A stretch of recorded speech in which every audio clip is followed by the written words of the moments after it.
Hi, my name is Nicole, and this is the CK Diary Podcast.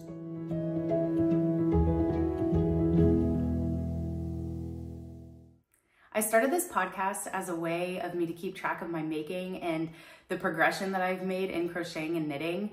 I started crocheting in August of 2023 and knitting in December of 2023, and I wanted to use this as an encouragement for myself and for other beginners that you can learn on your own. You can learn using YouTube, and I wanted to share some of the projects that I've made that will maybe give other beginners ideas of what they can make. This is my Sophie scarf that I finished at probably the middle of this month. I really enjoyed making it. I did the small size, the patterns from Petite Knit, and I will link all of the patterns that I am talking about below. Let's see, it is Tuesday, January 30th, I believe. I think that's right. And it's around 1:15 p.m. I will be posting this on Thursday. And I don't really have a whole lot to talk about today. Let's see. We went to Gatlinburg last week. We came back home Friday. We drove all day Friday, and we're back home around 8:30 Friday night. My youngest son got sick early Friday morning at like 2 o'clock in the morning. He got sick, and but the drive home was easy. He didn't get sick again until Saturday morning after we had already been home. He slept in his bed, and then he got up the next morning and got sick. Now we're all sick. I don't know. I think we have like a cold or something. We've just been staying home and laying low. My husband and both of my sons had a fever yesterday or 2 days ago, and we're all just slowly coming back. I don't think I ever had a fever. It hit me the least. My throat kind of hurts a little bit, but we're all on the up and up now. I don't have any finished objects to show you for this past week, but I have a few whips to show you. I did forget to grab my temperature blanket, but again, I only got a couple of rows done on that, so I'm not even gonna worry about showing you guys that. But I will start with my granny triangle shawl. So these two colors that I did, this light pink and then this like hot pink color, these were from a shop in St. Simon's. I believe it was called the Stitchery of St. Simon's or St. Simon's Stitchery. Again, I'll link all of that down below. They didn't have colors. They were from a dyer that dyes exclusively for that shop. I think it was called like Island Dye Works maybe, but I haven't been able to find them anywhere. I haven't been able to find them online or on social media. I can't find them anywhere. So they only sell at this one shop. These colors didn't have a name. This one has like gold stellina in it, this light pink one. It's kind of hard to capture on camera. I don't know if you can see it. And they were both 20-gram fingering weight minis. And then this color here is called Cranberry. It's a fingering weight mini, 20 grams as well. This is from Polka Dot Creek. I added that in on our trip. I think I added it in while we were on the car on the way there.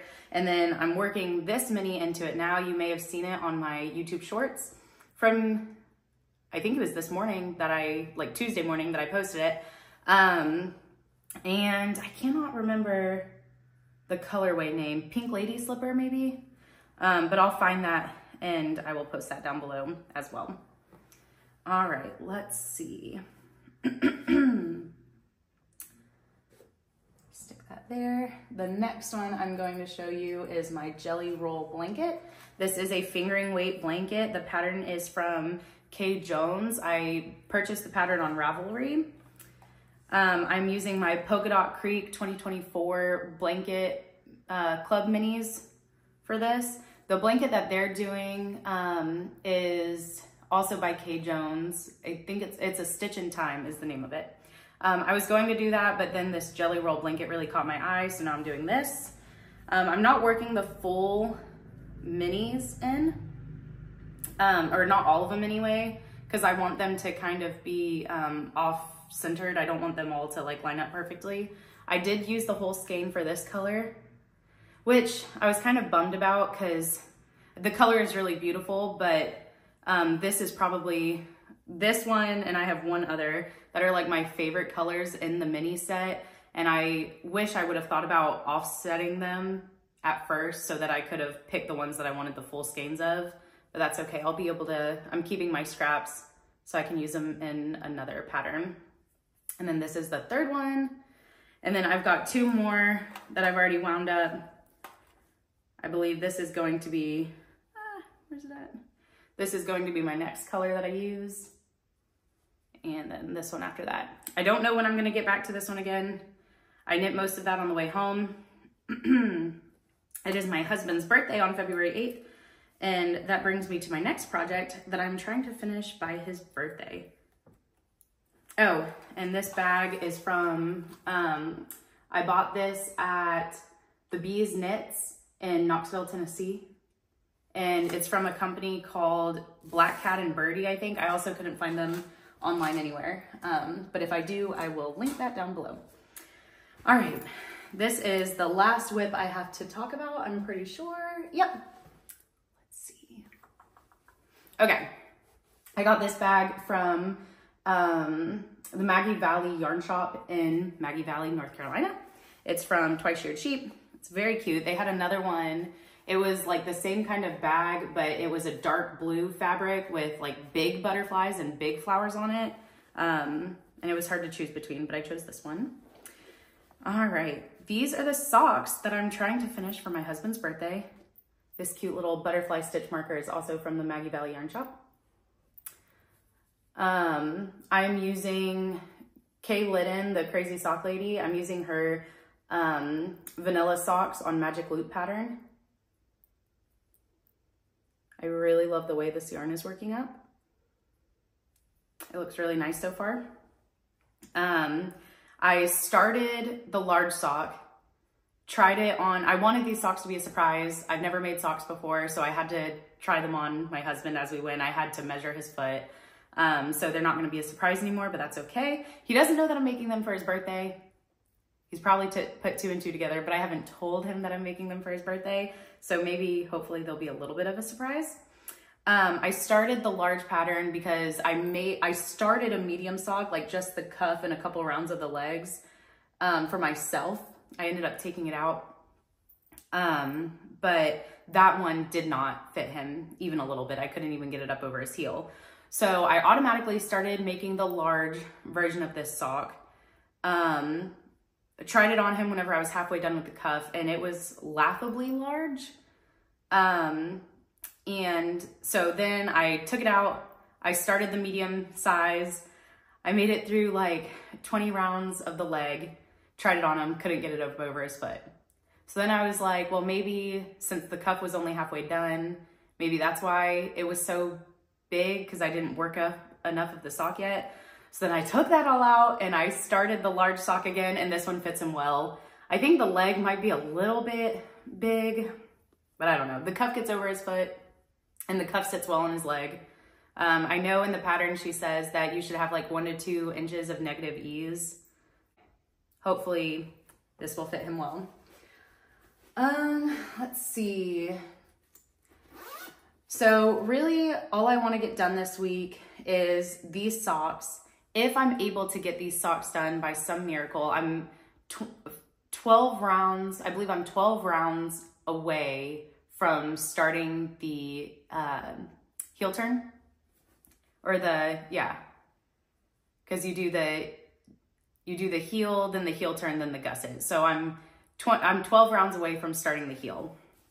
If I, by some miracle, get this pair of socks done before his birthday, I am going to start a beanie for him. He's going to the UK for work, and I'd like to make these for him before he goes so he can wear them there. But I will be using this yarn to make him a beanie.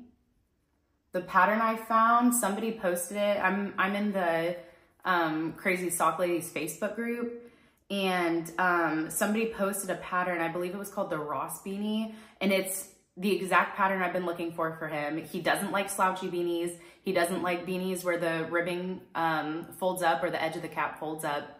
He just likes a fitted, plain, simple beanie. And I've been trying to find a pattern for that. It's been incredibly difficult because everything either folds up or is a little slouchy. It's been hard to find a beanie that fits him. And I did find a pattern that was like a kid size pattern. And I don't know enough in knitting yet to figure out how to size up, how to do the decreases and make the pattern my own and figure out the size on my own yet. And I want to get it done quickly, so I don't want to sit down to try to figure it out. Hopefully, as I get more comfortable with knitting and as I figure out like increases and decreases and how patterns work, as I start to figure that out more, hopefully I'll be able to do those kinds of things. I find that I can usually adjust sizes in crocheting now after having a little bit more experience in crocheting. Hopefully it'll be that way for knitting here soon. But I just wanted to find a pattern that's already tells me how many stitches to do, already tells me how many decreases to do, so I just don't have to think about it too much or take forever to try to figure it out. And this one looks pretty good. I will also link that down below. It's a free pattern and she has it for, I believe 4 different weights. I think she has it for fingering, DK, worsted, and chunky maybe? But this is DK. I got this from the Smoky Mountain Spinnery in Gatlinburg, Tennessee. This is from Hartley's Hand Dyes. She hand dyes in Crosby, Tennessee. It is 100% superwash merino and 246 yards. It's very pretty. He's very simple. He usually likes solid colors, but he said that he likes the colors I picked out for his hat and socks. I didn't want to do solid colored socks because I feel like that's kind of boring, but I did try to find a solid for his hat, but this was just so pretty. And it was, I believe the yarn shop owner said that one of her employees is the one that dyes the Hartley's hand dyed. So I really wanted to get that. But yeah, that's really my only goals for this week is to finish those socks and that hat. I'd like to get some more work done on that temperature blanket. I'd really like to have it done by June, but we will see. And I think that is all I had to talk about. Thank you so much for watching, and I can't wait to talk to you again next week. Bye.